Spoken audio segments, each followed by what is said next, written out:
Boy, did the New York Knicks and Mikal Bridges need a game like this. The Knicks completely dominate the New Orleans Pelicans with the final score of 118-85. This game was over after the first quarter when they were up 33-10. Okay, after the first quarter, it was 57-28 at halftime. Mikal Bridges has a Knick career-high 31 points as they cruise by the New Orleans Pelicans, starting off this home stretch on the right side. Knicks fans, right now in the comment section of this game. This was a very awesome game to watch, just from the standpoint of it was stress-free, right? We're coming off a win against the Hornets where we won the game, but we're like, that was the ugliest win you'll ever see as a Knicks fan.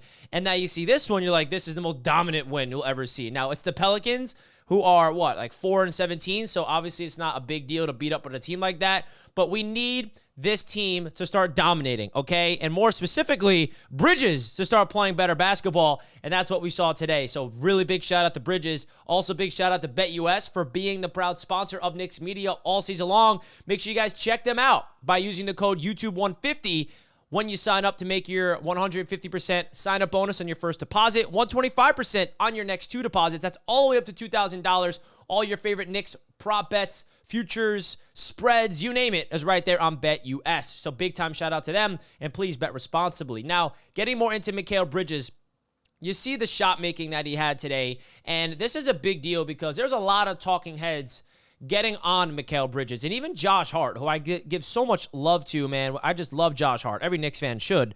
But he went out there after that, the last few games, and I forgot who asked him the question about Bridges, and he was defending him and just saying, he's in a new role, new environment, new team, new teammates, and, just keep the belief. And Josh Hart was basically backing up Bridges because you turn on Knicks Twitter, it's like, Knicks fans are hating on Bridges, and obviously we gave up a lot of capital, so we should be very critical of a guy like Bridges of, hey, we give up 5 first-round picks. We expect a little bit more from you, but I was always under the impression, guys, we're 20 games in the season. Let's let this guy figure out himself and start judging Bridges more critically in February, March, and April, because we need him and Karl-Anthony Towns and all these guys to get on the same page, and we're seeing it slowly. And you also have to realize that this is a completely different role for Bridges, right? He went from being the number 1 option on a bad Brooklyn Nets team to now the 4th option, arguably, on a really good Knicks team where he needs to find his role. And the Knicks were smart tonight because they kept feeding him. They want Bridges to get going.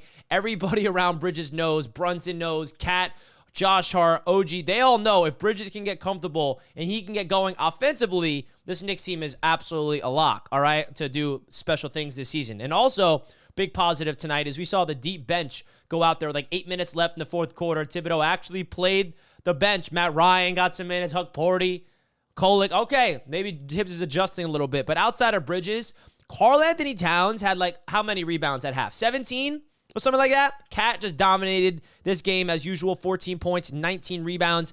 Jalen Brunson, 16 points, 9 assists. The cool thing about Brunson that we're seeing, he's evolving his game to be more of a floor general, more of a guy that's getting his teammates involved, which is different than what we're seeing, right? Usually we think of Jalen Brunson as the lead scorer, and I think now the addition of Karl-Anthony Towns is taking pressure off of Brunson, feeling like he has to put up 28 plus a game where he can be more, and there's also so many weapons around Brunson where he's like, oh, I got Bridges in the corner. Oh, OG's cutting back door. Even Josh Hart's knocking down shots, and then of course him and Cat are just a dynamic 1-2 punch. Josh Hart with another 12 points. In this one, OG Anunoby, dominant game defensively. I mean, 4 blocks, 3 steals. There was a crazy sequence where he had an emphatic block at the rim, and then Bridges went out there and had a 3-pointer made on the other end. But OG, 3 games in a row of him struggling offensively.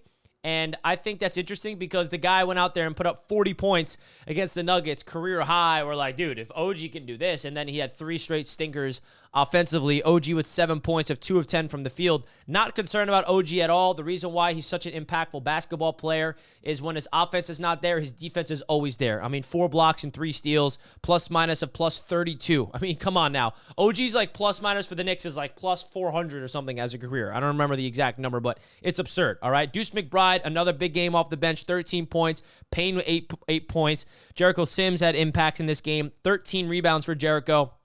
And then outside of that, man, this game in particular, I feel like the Knicks need to use as a momentum builder because now we got 3 more games at home. Big game Tuesday because that's going to be basically the NBA Cup starts Tuesday, right? If they win that game, they advance and they're in. If they lose that game, they're not going to be in the NBA Cup actual tournament. So that's going to be a big game. It's going to be a playoff atmosphere at the Garden. So definitely big eyes on that game.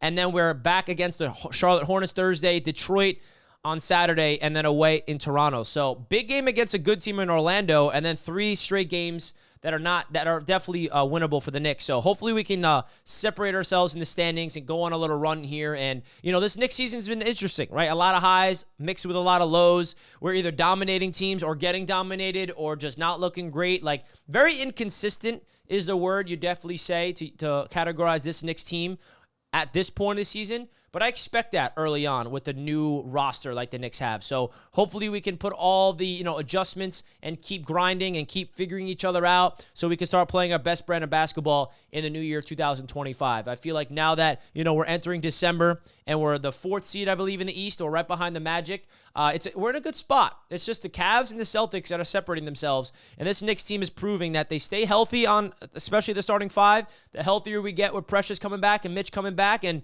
hitting their shots efficiently and playing team basketball defensively, the sky's the limit, man. And of course, the identity of the Knicks is always going to come back to their defense. I think that's what's going to make them either an elite basketball team or just a good basketball team, is their defense. Their offense, I got no concerns over. They may have some games where their offense was not there, like Wednesday against the Mavs, but their defense should be figured out when Mitch and Precious comes back. I think those are 2 pivotal pieces to the Knicks that we've been missing all season long. So Knicks fans, let me know your thoughts. Dominant victory. I mean, you got to enjoy it, especially with Bridges knocking down 31 points against the New Orleans Pelicans. This is one of those games where you can see his confidence is only going to get better and better as the season goes on, cutting without the ball, teammates finding him, hitting his open shots, being very aggressive as well. I mean, to see him put up the amount of points that he did on the efficiency that he put up. I mean, he shot the ball 19 times and had 7 threes. That's awesome. 7 of 12 from beyond the arc from Mikal Bridges. That is nothing to just look over. I mean, everyone's like, oh, bro, his shot's broken. His shot's broken.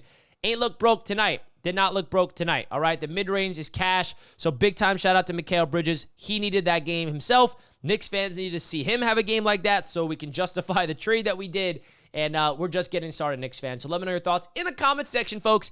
Hit the like button as usual if you enjoyed the video, and subscribe to Knicks Media as we got you covered all season long. My name is Richie. Enjoy the rest of your night. Shout out to BetUS for sponsoring today's show. As always, much love to you guys.